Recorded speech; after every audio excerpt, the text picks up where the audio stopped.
이 시간에는 신약시대에 비로소 계시된 하나님의 놀라운 칭호는 무엇인가? 라는 제목으로 함께 말씀의 은혜를 나누기로 합니다. 오늘도 거룩하고 복된 날, 주님의 날에 하나님께 나와서 예배하는 우리 복된 성도들과 또 온라인으로 함께 예배드리는 모든 성도들을 주 안에서 사랑하고 축복합니다. 천국에 가서 예배드릴 때까지 변함없이 주님을 사랑하시고 또 주의 말씀을 사모하셔서 그 말씀이 여러분의 생명이 되고 능력이 될 수 있기를 간절히 바랍니다. 우리가 이 땅에 살면서 잘해야 될 게 하나님을 잘 섬겨야 합니다.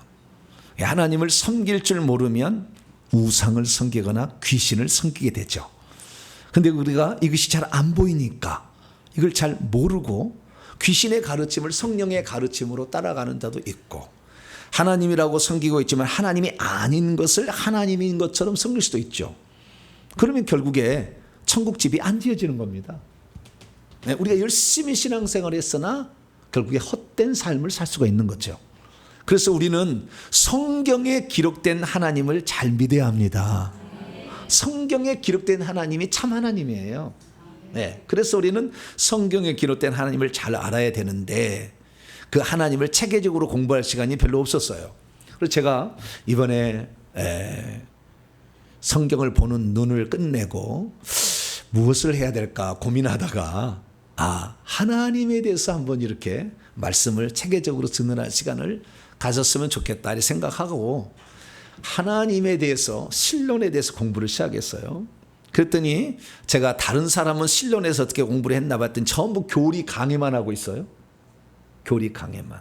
그 교리 강해가 아니라 성경에 나와 있는 대로 이렇게 한번 우리가 말씀을 나눴으면 좋겠다 해서 말씀을 정언하고 있는데요. 그것은 하나님은 보이지 않는다는 거예요. 그래서 하나님 섬기기가 쉽지 않은 거예요. 가짜들이 판을 칠 수가 있는 거죠. 그런데 왜 하나님은 당신을 보이지 않는 존재로 그렇게 했을까라는 것을 한 번쯤 생각해 봐야 됩니다. 디모데 6장 16절에 하나님은 아무도 볼 수 없고 보이지도 않는 자라고 그랬어요.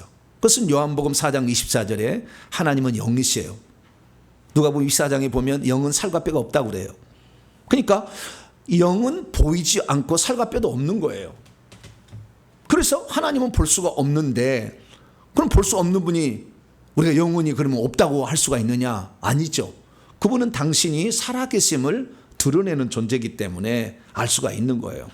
그러면 왜 하나님은 처음부터 보여버리시지 왜 굳이 보이지 않게 하셔가지고 우상들이 들끓게 만들고 귀신들이 이렇게 잘못하게 하느냐 이거죠.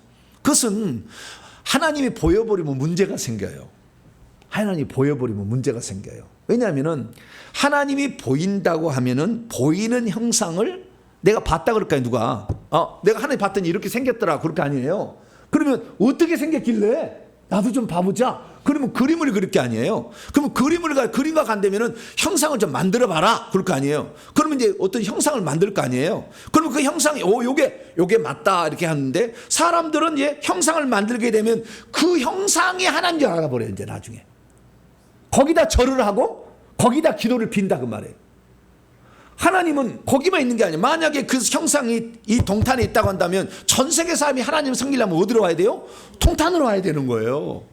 문제가 많이 발생하게 됩니다. 하나님은 어디에나 만물의 천지에 충만해서 어디에서 구하는 자에게 응답하시는 분인데 형상을 보이게끔 해버리면 보이는 것을 만들 것이고 그 만든 그것을 신으로 섬겨버린다. 그게 불교예요. 언제 석가가 자기를 형상을 만들려고 그랬어요? 아무도 그런 적이 없어요. 지금 우리에게 전해주는 것은요, 용수보살이라는 대승불교인데 잘못 전해진 거예요. 사기친 거예요. 그래서 성철 스님이 우리는 영생 없다, 극락 없다, 우리는 다 지옥 간다, 우리는 마귀를 섬긴다, 그러고 죽었어요. 그래서 불교 없애버리려고 그랬어요. 근데 성철 스님이 뭐라고 하냐? 야, 우리가 진짜를 얘기해버리면 이 많은 사찰들 다 어떻게 될 거냐? 잠잠해라. 그러고 가셨다니까요. 그래서 지금 불교에서는요, 코가 석자로 빠져 있어요. 왜? 우리가 믿는 것은 헛것이다. 다 알고 있기 때문에. 특히 우리가 만드는 부처상, 이거 다 헛것이다. 다 알고 있거든요. 그 부처상 보세요. 그 부처상 누군가가 나무로 깎은 거 아닙니까? 거기다 금 입힌 거 아니에요? 근데 근데 사람들은요 거기다가 조심조심 와가지고 문도 앞에 문은 옆으로 가가지고 문을 뻑 열어가지고 이렇게 가가지고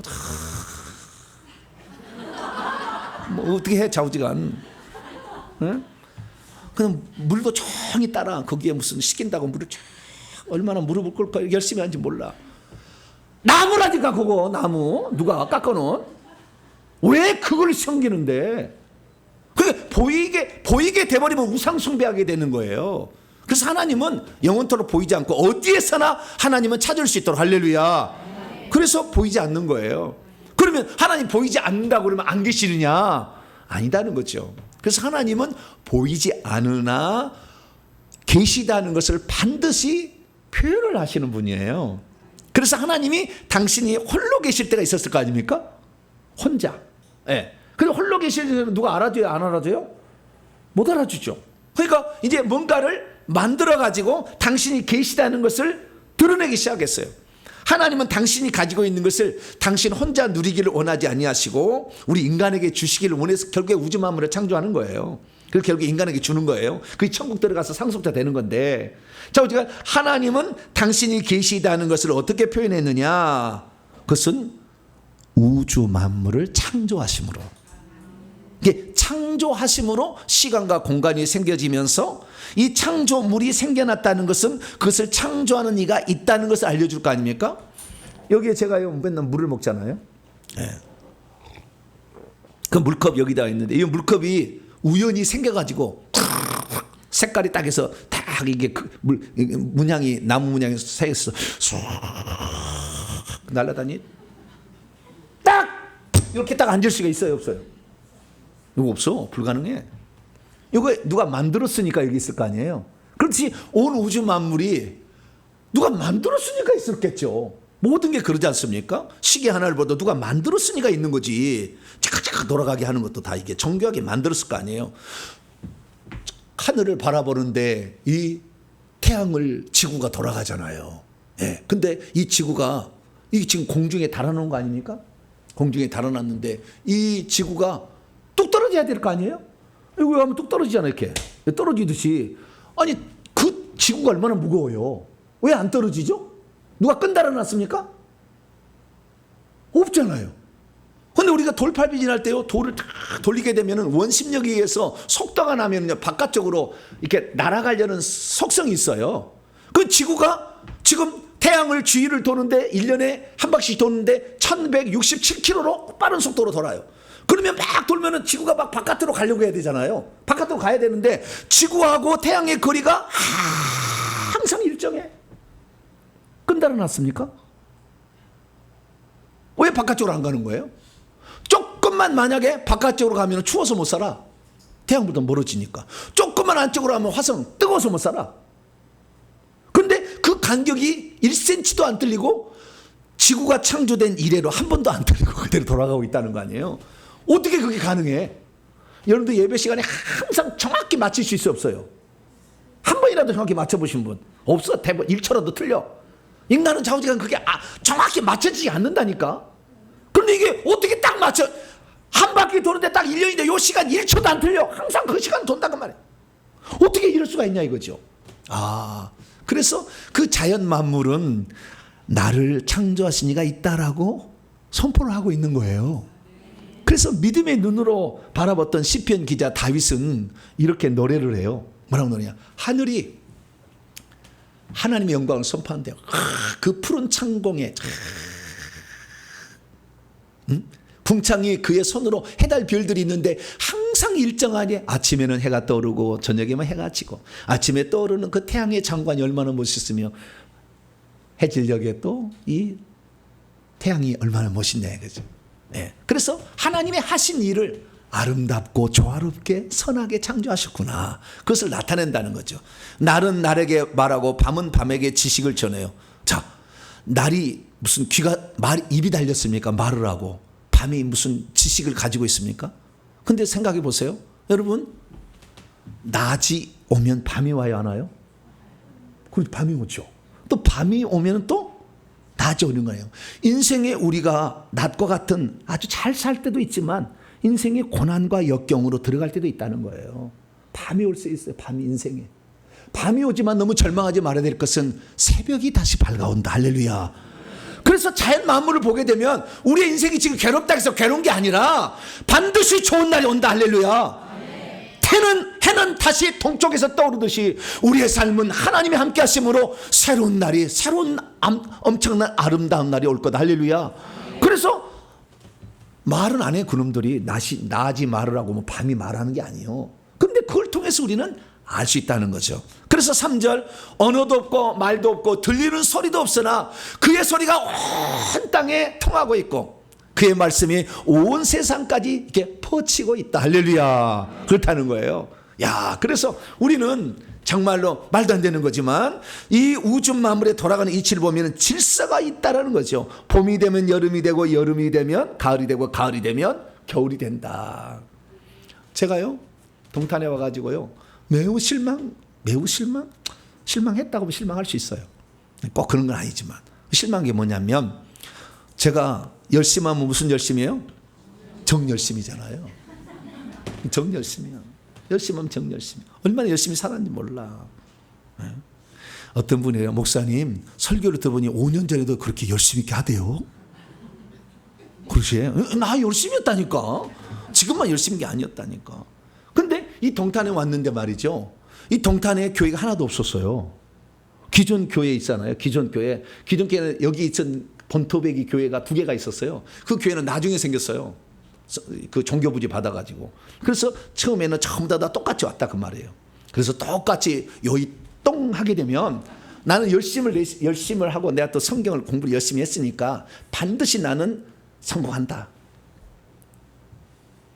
생각을 하고 왔는데 처음에는요 엄청나게 많이 모이더라고요. 진짜 6개월도 안 됐는데 120명이 모였거든. 엄청 많이 모이더라고요. 야, 이게 잘 되겠다. 근데 내 속에 무당형이 꽉 차 있었어요. 그래가지고 자꾸 밀어내는 영이 무당의 영이에요. 나는 한 번 더 가라고, 지금까지 제 성도 중에 한 번 더 가라고 좀 나가주시라고, 저 없어졌으면 좋겠다고 얘기한 적은 없어. 자, 그러니까 나가는 거예요. 네? 그걸 왜 이러느냐? 그런데 어떤 분은 보니까요, 교회 15명 데리고 왔더라고요. 교인 15명 데리고 왔는데 종교부지를 불화를 받았어요. 형제간들 돈을 많아가지고 이 프리미엄을 얼마를 줘가지고 종교부지를 다른 사람이 샀어. 그래서 교회를 했는데 1년 만에 1000명이 모이는 거예요. 그래서 아니 열심 내면은 그 여분하고 나 열심하고 비교 안 돼. 어? 이 동탄을 바닥을 얼마나 전도리하고 안 가본 데가 없어. 계단을 안 가본 데가 없다고. 다 누비고 눈 감고도 더할 정도로 돌아다니며 전도를 했단 말이에요. 그렇게 했는데도 잘 안 보여. 초창기로 모였어. 나중에 안 보이더라고. 근데 나중에 시작했는데요, 그건 잘 되는 거예요. 그래서 내가 좀 배가 아팠는지 안 아팠는지 모르지만 저건 좀 이상하다 생각했어요. 나중에 보니까요, 그 가족들이 전부 심은 거예요. 하나님 앞에 조상들이 심어서 몇 대 믿어. 그래가지고 다 심어놓은 것을 지금 거두고 있는 거였어요. 우리 조상들은 누가 예수를 믿어? 아무도 안 믿었지. 심은 것이 아무것도 없어. 내가 지금 하고 있는데 잘 될 리가 있어요, 없어요? 심은 것은 우상 숭배밖에 없어. 안 될 수밖에 없지. 근데 누가 이거 영적 비밀을 알려주나? 그래서 심으면은 어떻게 돼요? 따먹는다. 할렐루야. 이것이 봄, 여름, 가을, 겨울 아니에요? 심었지도 않은데 따먹으려니까 도둑놈이 되는 거지. 그래서 야, 내가 지금 따먹을 게 없으면 열심히 심어라. 할렐루야. 그 비밀을 안 거예요. 내가 부지런히 심어야 다 줘버려. 할렐루야. 막 주는. 그래야 나중에 누가 나를 주지. 할렐루야. 네. 내가 꼴찌 있다가 아니 안 줘. 뭐 이렇게 하면 안 될 거 아니에요. 그래서 내가 야, 만물은 법칙이 있구나. 심어야 거두는구나. 근데 그것을 가르쳐 주지 않아도 봄에 농사를 해야만이 가을에 거둔다는 것을, 농사를 지어보면은 자연이 우리에게 말을 해. 너 심었니? 너 하나님을 위해서 너 심었어? 너 자식을 위해서 심었어? 너 영혼을 위해서 심은 거 있어? 라고 말을 한다는 거죠.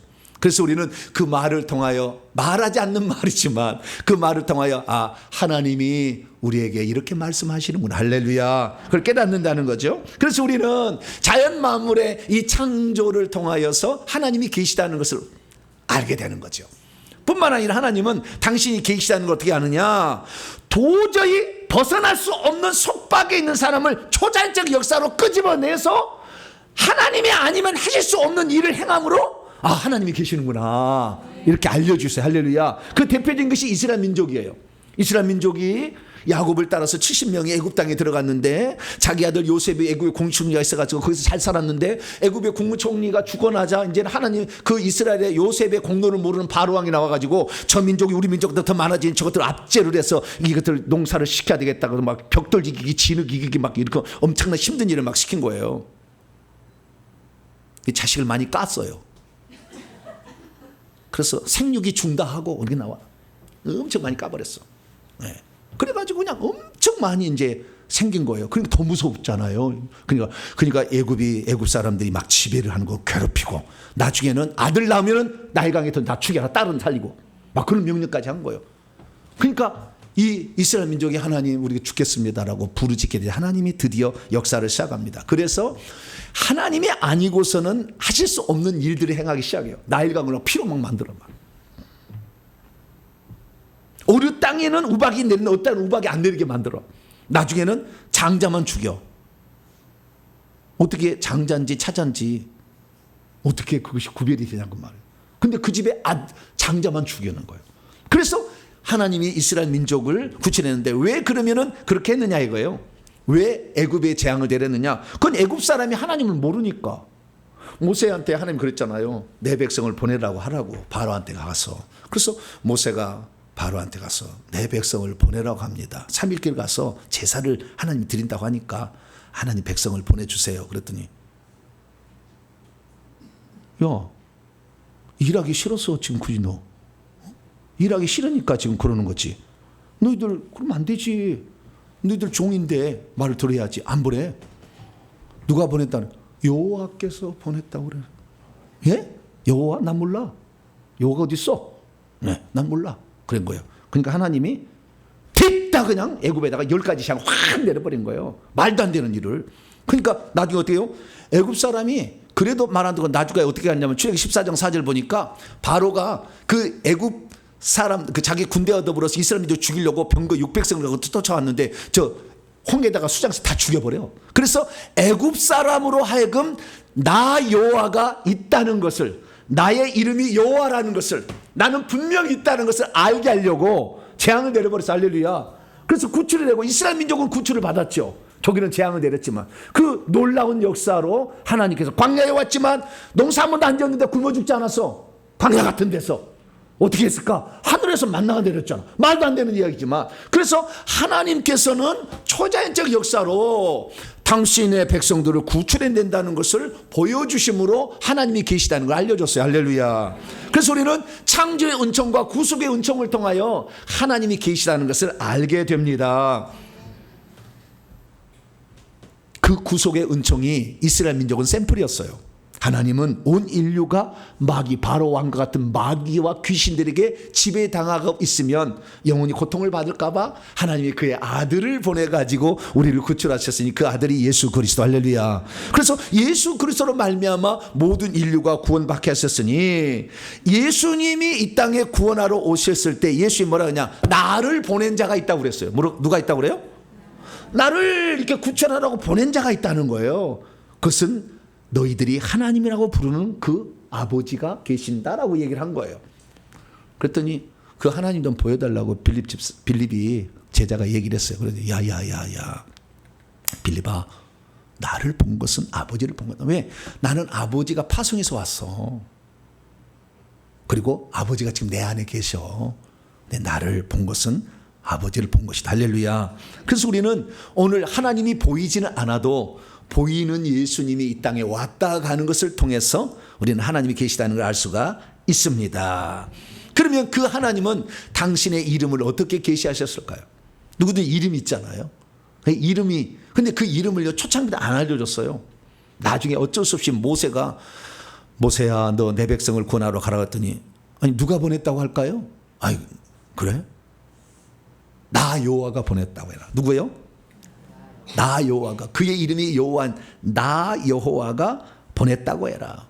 여호와가 보냈다. 그래서 그럼 나 여호와가 누군데요? 나는 아브라함에게 약속했고 이삭에게 약속했고 야곱에게 약속했다. 적과 꿀이는 가나안 땅을 반드시 너에게 줄 것이고 자손이 하늘의 별처럼 많겠다 약속했는데 그 약속했던 그 하나님인데 그 하나님의 이름이 여호와야. 여호와 뜻이 무엇인데요? 스스로 있는 자, 이런 뜻이다 라고 가르쳐줬어요. 그래서 하나님께서는 스스로 있는 자라는 의미로 여호와라는 이름을 가르쳐줬죠. 그것은 여호와라는 것을 3인칭으로 스스로 있는 자를 말하면 여호와고요, 1인칭으로 말하면 에흐예예요. 에흐예. 에흐예는 발음이 정확지 않아가지고 정확한 발음은 아하야흐예요. 오늘 오후 찬양 예배 때 제가 말씀드릴 거예요. 그래서 1인칭이든 3인칭 간에 하나님이 나는 스스로 있는 나는 나다라고 이름을 가르쳐줬어요. 그래서 그 이름을 가르쳐줬는데 하나님의 이름을 함부로 부르기가 두려웠어요. 왜냐하면 십계명의 세 번째 계명이 나의 이름을 망령되게 일컫지 말라. 이것 때문에 두려워서 하나님 이름을 부르지 않았어요. 그러면 하나님이 부르지 않을 때 그러면 하나님 어떻게 불렀느냐? 이렇게 불렀어요. 아도나이. 뭐라고요? 아도나이요. 이렇게 불렀어요. 그 아도나이라는 건 뭐냐? 나의 주님, 이런 뜻입니다. 나의 주여, 나의 주여, 이렇게 불렀어요. 그래서 하나님께서 나의 주여라고 부르는 그 이스라엘 백성하여 나는 누구냐? 나는 엘로힘이다. 이거 하나님이란 거예요. 엘로힘이다. 나의 이름은 여호와다.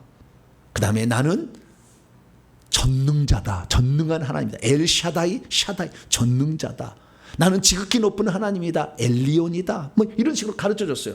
그러다가 나중에 점차가 된 나중에는 만군의 여호와다라고 이렇게 가르쳐줬어요. 그래서 이스라엘 백성들은 그 하나님을 여러 가지로 부르기 시작했습니다. 그런데 이 명칭이 신약에 넘어오면서 한 가지 추가된 명칭이 있어요. 그러니까 구약에도 하나님이, 신약에도 하나님이에요. 그것을 우리는 히브리어로 보면은 엘로힘이 신약에 들어서는 데오스라고 바뀌었을 뿐이지 똑같은 거이다. 그런데 하나 없는 게 있어요. 신약에 들어가지고 하나님을 부르는 명칭에 하나 없는 것이 생긴 거예요. 그것이 엄청 위대한 일을 합니다. 그것은 하나님의 경륜과 인간을 사랑하는 하나님의 마음이 들어있는 하나님의 명칭이 하나 생긴 거예요. 그 명칭에 대해서 오늘 살펴볼 것이고, 하나님은 그 명칭을 통해서 우리에게 무엇을 가르쳐 주려고 하시는 것인지 이 부분까지 살펴보려고 합니다. 자, 그럼 오늘 본 말씀 어떤 말씀입니까? 때가 찼을 때 하나님께서 그의 아들의 영을 우리의 마음 가운데 보내셔가지고 하나님의 아들이 되게 하심으로 하나님을 아빠, 아버지라고 부르게 했으니 우리는 더 이상 종이 아니라 아들이요 아들이면 상속자가 될 수 있다라고 말했다는 부분입니다. 왜 하나님께서는 우리 인간을 종으로 삼지 아니하고 아들로 삼으시려고 했을까요? 왜 하나님께서는 우리를 아들이라고 그냥 선포하심으로 아들로 삼아버리지 굳이 아들의 영을 우리 마음 가운데 보내사 아주 특별한 방법으로 하나님의 아들로 삼으신 것일까요? 구약시대는 하나님 한 번도 하나님은 나를 아버지라고 부르라고 얘기한 적이 없었는데 전부 두렵고 떨림으로 섬기는 하나님, 전능자 이렇게 부르게 했는데 왜 신약에 들어와서는 친근한 표현으로서 아버지라는 표현을 사용하게 하신 것일까요? 천사들은 이미 하나님 곁에서 하나님을 시중들며 지근거리에서 섬기고 있었는데 그들에게는 왜 아들 삼는 영, 아들의 영을 주지 아니하고 우리 인간에게만 아들의 영을 줘서 하나님의 아들이 되게 하신 것일까요? 우리는 이것을 모르면 오늘 하나님의 아들이 된 이유를 모르고 사는 어리석은 자가 되는 거예요. 그래서 우리는 왜 하나님이 당신을 아버지라고 부르겠는지를 정확히 알아야 합니다. 신약에 들어와서 하나님이 당신을 부르게 하는 이름, 이 명칭이 아버지라는 명칭이 있었다는 거죠. 그래서 우리는 하나님에 대해서 알아야 되고 뿐만 아니라 아버지에 대해서 알아야 돼요. 그러면 구약시대에 가장 많이 불려진 이름은 엘로힘 하나님이에요. 태초에 하나님이 천지를 창조하시니라. 창세기 1장 1절에. 그럼 하나님이 뭐냐? 하나님은 없는 것을 있게 만드신 창조주다라는 뜻이에요. 엘로힘이라는 뜻이 없는 것을 있게 만드신 창조주다 뜻이에요. 그 창조주는 그럼 만들려면 어떻게 해야 되느냐? 전능해야 돼. 못할 게 없어야 돼. 빛이 있으라면 빛이 있고 공중에 있는 새가 날아라 그러면 날아다녀야 돼요. 그러니까 전능자란 뜻이에요. 엘로힘이란 뜻은 뭐예요? 전능자다 그런 뜻이에요. 전능성을 포함한 이름이에요. 뿐만 아니라 그 전능성은 인간이 할 수 없는 일을 하는 그 너머에, 인간 영역 너머에 계셔. 초월적인 존재예요. 그래서 엘로힘이란 말은 창조주란 뜻이고 초월성과 전능성이 있는 존재라, 그런 뜻으로 엘로힘 하나님을 사용한 거예요. 그러면 아버지는 뭘까요? 아버지? 네, 아버지. 아버지는 초월적 존재인가요? 그런 의미는 아니겠죠. 그래서 아버지라는 의미에 대해서 알아야 되는 거죠. 하나님 그럼 어떻게 해서 우리를 아버지라고 했느냐? 아들로 우리 삼는 방법을 하나님이 정했는데, 무서워하는 종의 영을 집어넣지 아니하고 양자의 영, 휴오데시아, 아들 삼는 영이에요. 아들 삼는 영, 이게 바로 예수님의 영인데, 이 영을 보내가지고, 예수님의 영을 보내서 우리 속에 집어넣어가지고 아빠 아버지라고 부르게 하고, 갈라디아서 4장 6절 보니까 그 양자 삼는 영이 곧 아들의 영이요. 그래서 예수님이 우리 속에 들어오셔가지고 아빠 아버지가 되게 하는 방법을 사용했다는 거예요. 그러면 하나님께서는 그냥 우리에게 너는 내 아들이다? 그럼 말하면 되잖아요. 근데 말하지 않고 굳이 당신의 아들의 영을 우리 속에 집어넣어가지고 하나님의 아들이 되게 한 이유는 뭐냐 이거죠. 그래서 하나님을 아버지라고 부르게 한 이유는 뭐냐 이거죠. 이것을 알지 못하면요, 하나님의 은혜를 저버리고 살아요. 우리 인간도. 저와 여러분은 하나님의 은혜를 저버리지만은 복된 성도가 되기를 축원합니다. 그 비밀을 오늘 말씀을 통해서 살펴보려고 합니다. 자, 오늘 본 말씀은 AD 53년에서 58년경 바울이 3차 전도 여행 중에서 갈라디아 지방에 개척한 교회를 향하여 보낸 편지의 일부분입니다. 그때 갈라디아 사람들은 이방인이었습니다. 이방인으로서 하나님을 알지 못해서 본질상 하나님이 아닌 것들을 신으로 섬기고 우상으로 섬기며 살아왔습니다. 그런데 그들에게 천지를 창조하신 하나님, 인류를 구원하러 오신 예수 그리스도를 소개해 줘가지고 그걸 믿게 함으로 하나님 자녀가 되게 했어요. 그래서 하나님 자녀가 된 너희들은 그냥 된 게 아니라 하나님의 영이 들어가서 하나님 자녀가 되었으니 이제부터 하나님을 부를 때 하나님이라고 부르지 말고 아버지라고 불러라. 뭐라고요? 아버지, 아빠 아버지라고 불러라. 이렇게 얘기를 했어요. 왜냐하면 아빠 아버지라고 부르는 것은 종으로서 섬기는 것이 아니라 아들로의 자격으로서 섬기는 거니까, 아들의 자격은 종하고 달리 나중에 상속자도 될 수 있으니까 하나님을 아버지라고 부르라 라고 했다는 것입니다. 오늘 본 말씀을 제가 헬라에서 한번 직역을 해봤습니다. 본문의 정확한 이해를 위해서. 그런데 정해진 시간의 채움이 왔을 때에, 때가 찼을 때 하나님이 그의 아들을 보내셨어요. 어떤 임무 수행을 위해서, 에크 아포스텔로예요. 어떤 임무 수행을 위해서 파송을 하셨어요. 여자에게, 그 다음에 율법 아래에. 율법이라는 것은 이스라엘 민족이 이 하나님의 법 아래에서 일종의 종살이 하는 거예요. 마귀의 종살이 했던 것을 하나님 밑에 와서 그대로 종처럼 섬기는 거예요. 율법 아래. 그 율법 아래 나게 하셨어요. 왜냐하면 우상 섬길까 봐 못하게 한 거예요. 하나님이 우상 섬기지 마라. 그리고 율법을 준 거예요. 그런데 그 율법을 주어가지고 있다가 결국에 마지막에 어떻게 하냐, 양자의 영을 집어넣어가지고 우리를 양자를 삼게 하려고 했다는 거예요. 그래서 우리가 이제 양자의 영이 우리 안에 들어왔기 때문에 우리가 하나님 아들들이 됐다는 거예요. 그래서 우리가 아들의 영을 받은 우리들은 하나님을 아빠, 아버지라고 부를 수 있게 되었다는 거죠. 그러니 우리는 종이 아니고 아들이니까 앞으로 하나님을 통하여 상속자도 될 수 있다라고 말했다는 것입니다. 믿음이 있어도 우리가 어떻게 하나님의 아들이 된 것인지를 잘 모르면 하나님을 여전히 하나님, 전능자 이렇게만 생각하고 아버지라고 부르지 않습니다. 믿음이 있어도 어떻게 우리가 하나님의 아들이 된 것인지를 잘 모르면 구약시대에 하나님을 섬기는 방식으로 신약의 성도들도 섬기려고 할 것입니다. 믿음이 있어 어떻게 우리가 하나님의 아들이 된 것을 잘 모르면 하나님이 인간을 얼마나 사랑하셔서 우리로 하여금 아들 되게 하셨는지에 대한 그 깊이를 이해하지 못합니다. 믿음이 있어 우리가 하나님의 아들이 된 것을 잘 모르면 하나님의 자녀가 되었음에도 불구하고 하나님을 계속해서 두려운 하나님으로 섬기게 될 것입니다.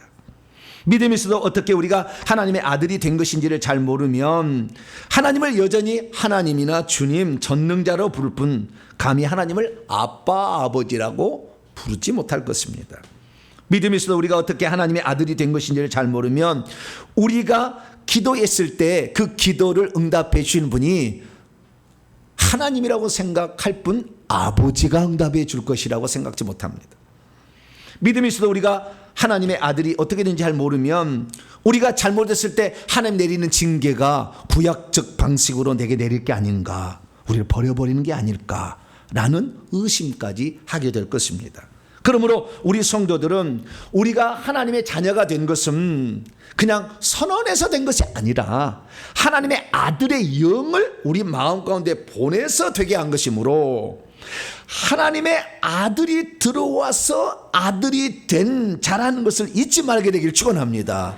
그 영이 우리 안을 떠나지 않게만 한다면 우리는 영원토록 하나님의 자녀로서 살 수 있다는 것을 우리는 알아야 될 줄로 믿습니다. 그래서 우리는 이 하나님의 아들 된 것이 그냥 거저뭐 된 게 아니다. 어떤 특별한 절차와 방식을 통해서 합법적으로 우리에게 하나님의 아들이 되었다는 것을 기억할 필요가 있는 거예요. 자, 그러면 하나님께서는 구약시대는 당신의 그 백성들을 하나님의 아들이라고 했냐? 그렇게 한 적이 없어요. 비유적으로 표현할 뿐이에요. 그렇게 한 적이 없어요. 쉽게 말해서 아들의 영을 집어넣어서 하나님의 아들이 된 구약의 인물이 하나도 없다 이 말이에요. 그러면 구약시대 하나님은 왜 하나님의 명칭을 신약에 들어와서 아버지란 명칭으로 바꿔줬느냐, 이게 중요한 거거든요. 그건 바꾸려고 하는 이유가 있었어요. 그건 뭐냐면 하나님의 명칭이 구약에 있었는데 그 명칭에서 달라질 수밖에 없는 이유가 하나 생겼어요. 그게 뭐냐면 하나님의 이름이, 아니 하나님의 명칭이 마지막 명칭이에요. 그냥 구약의 마지막 명칭 말라기 4장 읽어보면은 만군의 여호와라고 나와요. 하나님의 명칭이 하나님, 전능자 막 이렇게 쭉 나오다가 나중에 만군의 여호와로 나와요. 그럼 만군의 여호와가 처음부터 그렇게 써있느냐? 그러진 않아요. 만군의 여호와는 사무엘상부터 나옵니다. 사무엘상 1장부터 나와서 말라기까지, 예수님 오시기 구약 성경 마지막 성경책인 말라기까지 나와요. 자, 그러면 맨 처음에 하나님을 만군의 여호와라고 부른 사람이 누구냐? 한나예요. 한나. 사무엘의 어머니. 그러니까 다윗에게 기름 부어서 왕이 되게 한 사람이 사무엘인데 그 사무엘을 낳은 엄마 한나가 사무엘을 낳기 전에 소원했어요. 어떻게 소원했냐? 만군의 여호와여, 주의 여종의 고통을 좀 돌아보시고 기억하사 주의 여종의 아들을 주신 평생에 그를 나시린으로 바치겠습니다. 이렇게 기도를 했다는 거예요. 그런데 그때 하나님을 부르는 명칭이 뭐였어요? 만군의 여호와. 히브리어는 여호와 체바오트예요. 짜바는 단수고 체바오트는 복수예요. 만군의 여호와. 그럼 만군의 여호와가 뭔지를 알아야 될 거 아니에요? 만군의 여호와. 자, 만군이란 말이 무슨 말이면 만은 모두라는 말이에요. 히브리어는 콜인데요. 올, 모든. 군이라는 것은 군대 군자예요. 군대. 이게 모든 군대의 여호와여 이 말이에요. 모든 군대의 하나님이요 이런 뜻이에요. 그럼 모든 군대는 뭐냐? 모든 군대는 보니까요, 이것이 천사를 말해요. 천사를. 그게 지난번 설교에 내가 다 넣어놨어요. 한 편의 설교니까 그걸 들어보셔야 돼. 아, 만군은 모든 천사를 지칭한다. 이게 성경이 다 나와요. 그래서 모든 천사들의 여호와다라는 뜻이에요. 근데 그 천사들의 여호와신 그 하나님이 말라기 보면은요, 하나님이 자신을 만군의 여호와라고 그래. 이전에는 사람이 불렀어. 하나님이 가르쳐 준 거 아니에요. 근데 사람이 그렇게 불렀거든요. 그런데 나중에 하나님이 그래, 나 만군의 여호와 맞아. 그렇다는 거예요. 그럼 말라기 4장 1절 보니까 만군의 여호와가, 하나님 자기를요, 만군의 여호와가 말하노라. 내 이름을 경외하는 너희에게는 공의로운 해가 떠올라서 칠하는 광선을 바라니 나는 만군의 여호와다. 그랬다는 거예요. 그 하나님도 나중에 만군의 여호와라고 인정을 하고 좋아하신 거예요. 그러면 왜 하나님이 당신의 그 부르는 호칭을 마지막으로 만군의 여호와라고 했는지를 한 번쯤은 생각을 해야 되잖아요. 그냥 그러는 게 비요. 무조건 믿어. 그냥 뭘 따져. 정분석이 할렐루야. 뭘 따져 뭘. 그런데 분석을 해봐야 되는 거예요. 그건 뭐냐면 모든 천사들의 하나님이라는 뜻이잖아요. 이건 뭐냐면은 천사들 중에 일부가 하나님을 섬기지 않고 떨어져 나가려고 하고 있었어요. 하나님은 우주 만물을 창조하실 때 당신을 섬기는 종으로서 천사를 먼저 창조했어요.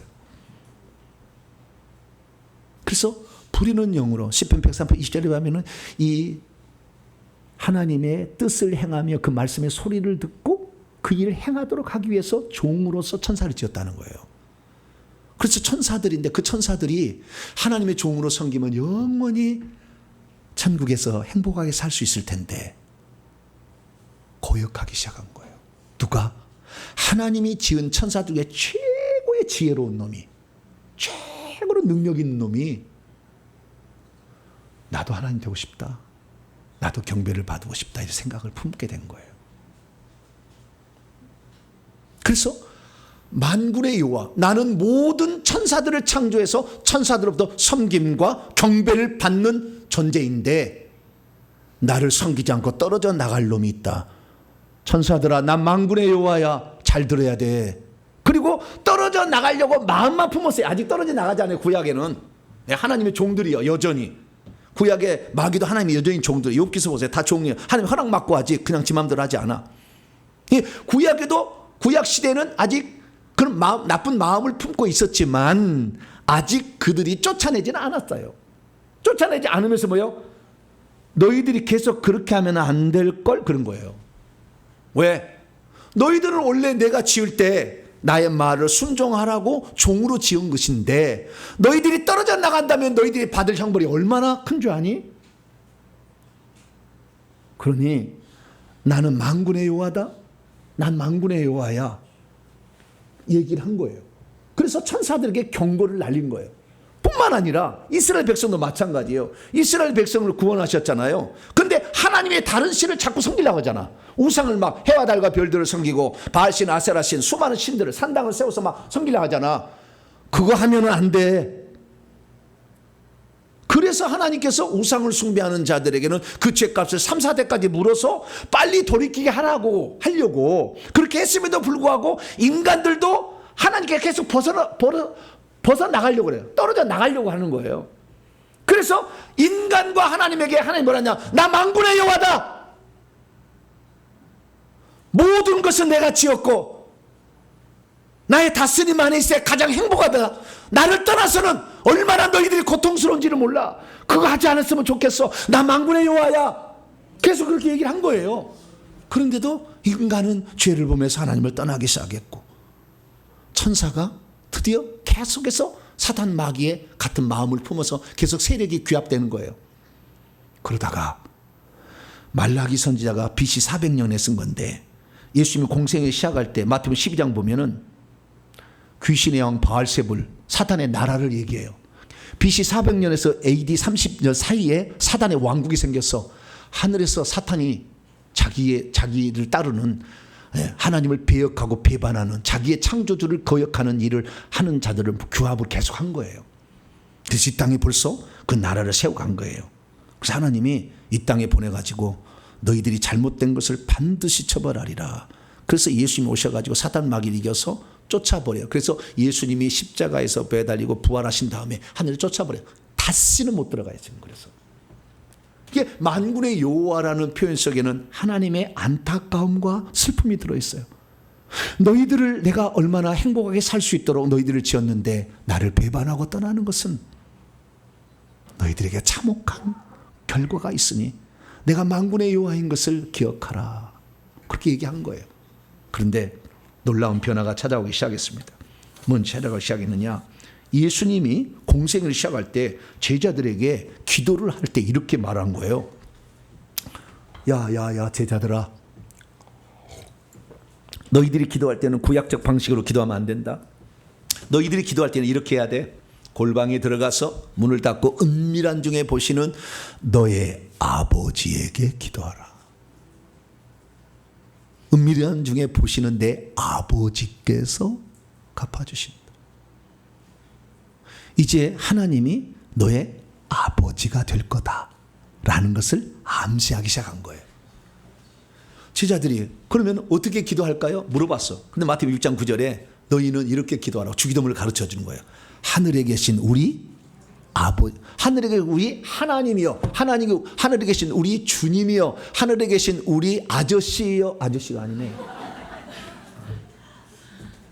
하늘에 계신 우리 어머니요, 어머니 하나님을 얘기한 데 있잖아. 그거 하지 말고 하늘에 계신 우리 아버지요, 이렇게 기도하라고 가르친 거예요. 그러면 이 제자들이 지금 하나님의 아들이냐? 아들 아직 아니에요. 아들은 누구만이냐면은 예수님만 아들이에요. 왜냐하면 요한복음 5장 26절에 하나님께서는, 아버지께서는 자기 안에 생명이 있음 같이 아들에게도 주어 그 속에 있게 하셨다 했거든요. 그리고 예수님만이 아버지 생명을 가진 독생자였는데, 그래서 예수님만 하나님을 아버지라고 부를 수 있는데, 예수님은 지금 제자들에게 기도를 가르칠 때 너희들도 이제는 우리 아버지라고 기도해라, 이렇게 가르치고 있다는 거야. 이것은 놀라운 지금 호칭의 변화가 시작되었다는 것을 우리에게 알려주고 있는 것이죠. 그러면 왜 하나님 아버지라고 했느냐는 거예요. 그건 뭐냐면 이런 거예요. 만군의 여호와로서, 나의 말을 순종하면 내가 복을 줄 건데 순종하지 않으면 가차없다라는 것으로 계속 경고를 했으나 결국에 타락을 멈추지를 못했어요. 천사가 타락을 멈추지 않고 계속 타락한 거예요. 인간도 타락한 거예요. 그래서 하나님은 절대 인간이 타락할 수 없도록 하기 위하여 아들의 영을 집어넣어줘. 왜? 아들은 하나님을 반영하지 않을 거니까. 아들은 하나님 아버지의 마음과 영을 가지고 왔어요. 그런데 자기가 자기를 부인할 수 없어. 그래서 하나님이 우리가 구약에는 그렇게 살면 안 된다고, 그 벌을 받는다고, 나중에 지옥 간다고 그렇게 가르쳐줘도 그렇게 타락하더라는 거예요. 그래서 내가 이제는 내가 원래 계획하던 대로 타락하지 않을 사람을 내가 만들어야 되겠다. 존재를 만들어야 돼. 해가지고 어떻게 해요? 그냥 아들로 하면은 그 속에 생명이 없으니까 다시 또 마귀가 일하면 타락할 거 아니에요. 그러니까 아예 하나님의 아들의 생명을 집어넣어준대. 할렐루야. 주사로 확 집어넣어줘. 여러분 영혼에다가 집어넣어준다. 그래서 아들이 들어오니까 그 아들의 영을 받게 되니까 우리가 하나님의 아들이 된 거예요. 할렐루야. 그러니까 여러분들은 원래 어떻게 했냐면요, 하나님을 반역할 수 없는 존재가 되어버렸네. 큰일 났네. 구약에는 그 생명을 가진 자가 하나도 없었던 거예요. 그러니까 자꾸 반역을 하는 거예요. 나 만군의 여호와, 내가 너희를 지었어. 내 말을 들어야 너희들은 행복한 삶을 살 수 있어.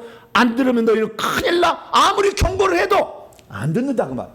그래서 이제는 내 생명을 집어넣어서 절대 반영하지 않고 내가 인간에게 주려고 하는 그 위대한 놀라운 일들을 다 풍성함을 경험하고 살게 하려고 아들을 부인하지 못하도록 그냥 아들의 생명을 확 집어넣어 줘 버렸어요. 할렐루야. 지옥 갈 수가 없게 생겼어 지금. 그러면 하나님께서는 어떻게 아들의 생명이 들어왔냐? 고린도전서 15장 45절 보니까 첫사람 아담은 사는 혼이었어요. 아직 생명 주는 영이 없었어요. 마지막 아담인 예수님이 생명 주는 영이 되어서 우리 속에 들어오신 겁니다. 할렐루야. 그래서 우리가 아들이 된 거예요. 그러면 구약 시대는 아들이 없었느냐? 비유적 표현으로는 있어요. 아들이란 하나님의 아버지라는 얘기도 하셨다니까 구약에도. 자, 말라기 보게 되면은요, 내 이름을 멸시하는 제사장들아, 나 만군의 여호와가 너희에게 이르기를, 아들은 그 아버지를, 요건 이제 신약시대 우리 성도들이 부르는 거잖아요. 종은 그 주인을, 천사가 그러는 거잖아요. 천사는 종이고 하나님 주인이니까. 아들이 그의 아버지를, 종이 그 주인을 공경하나니 내가 아버지일진데 나를 공경함이 어디 있느냐. 앞으로 아버지가 된다는 거잖아요. 네? 내가 주인일진데 나를 두려면 어디 있느냐. 그래서 하나님께서는 구약시대도요, 당신이 아버지가 될 것임을 암시를 했다니까 계속. 그러나 한 사람도 아들이 이 땅에 온 일이 없어 아직.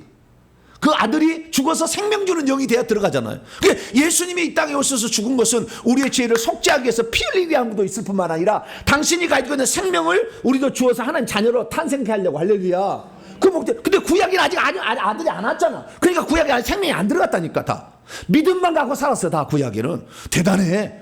구약 사람들은 믿음만으로 살았으니까. 우리는 뭐요? 아들의 생명을 꾸역꾸역 집어넣어줬잖아. 그런데도 하나님을 거역하고 하나님 안 따르려고 막 몸부림을 치고 좀 안 되면은 무당한테 무릎으로 가려고 그러잖아. 막 가만 안 둬. 그러지 않게 하려고 하나님 뭘 줬어요? 우리 생명을 줘서 아들이 되게 하셨는데. 그래서 구약에도요, 하나님은 아버지라고 표현했는데 그 아버지는 만드셨다는 의미의 아버지예요. 뭐라고요? 만드셨다는 의미의 아버지. 신명기 32장 6절 어리석고 지혜로운 지혜 없는 백성아 여호와께서 이같이 보답하느냐? 그는 내 아버지시요 너를 지으신 이가 아니시냐? 그가 너를 만드시고 너를 세우셨다. 지으셨다. 만드셨다는 의미의 아버지. 그래서 천사도 만드셨다는 의미에서 아들이니까 천사를 구약에도 하나님의 아들들이라는 표현이 나와요. 그러나 생명이 들어가지는 않았지만 이사야 64장 8절에도 그러나 여호와여 이제 주는 우리의 아버지 신이이다. 우리가 진흙이요 주는 토기장이니 주의 손으로 지으시. 이게 창조물, 그분이 우리 창조주라는 의미로서 아버지라는 비유적으로 표현하셨지만 실제적으로 아들의 영이 들어간 구약의 성도는 한 명도 없다. 근데 저와 여러분 뭐요? 하나님의 생명이 들어간 아들, 딸이 되어버렸어요. 할렐루야. 놀라운 시대에 들어간 거예요 지금. 원래는 하나님께서 예수님만 하늘 아버지를 향하여 아빠 아버지 이렇게 부를 수 있도록 하셨으나 우리에게도 아들이 되게 하셨다. 할렐루야. 그 놀라운 진보이고 놀라운 일입니다. 그래서 우리가 아버지를 이제부터 하나님을 아버지라고 불러야 돼요. 왜? 아들의 영을 받았으니까 아버지라고 불러야 되는데, 그러면 그 아버지라고 부르라는 뜻은 어떤 뜻이냐? 세 가지 의미가 있어요. 첫째, 너희들이 나에게 구할 때 아버지로서 더 좋은 것을 주마, 그거예요. 뭐라고요? 더 좋은 것을 주마. 구약의 성도들보다 더 좋은 것을 주마, 이렇게 말한 거예요. 그것이 마태복음 7장에 나와요. 구하라 찾으라 문을 두드리라. 그러면 열려질 것이고 받을 것이고 다 찾아낼 것인데, 그 다음에 9절부터가 중요해요. 너희 중에 누가 아들이 떡을 달라는데 돌을 주며 생선을 달라는데 뱀을 줄 사람이 있겠느냐? 너희가 악한 자라도 좋은 것으로 자식에게 줄 알거든. 하물며 하늘에 계신 너희 아버지께서 구하는 자에게 좋은 것을 주시지 않겠느냐. 할렐루야.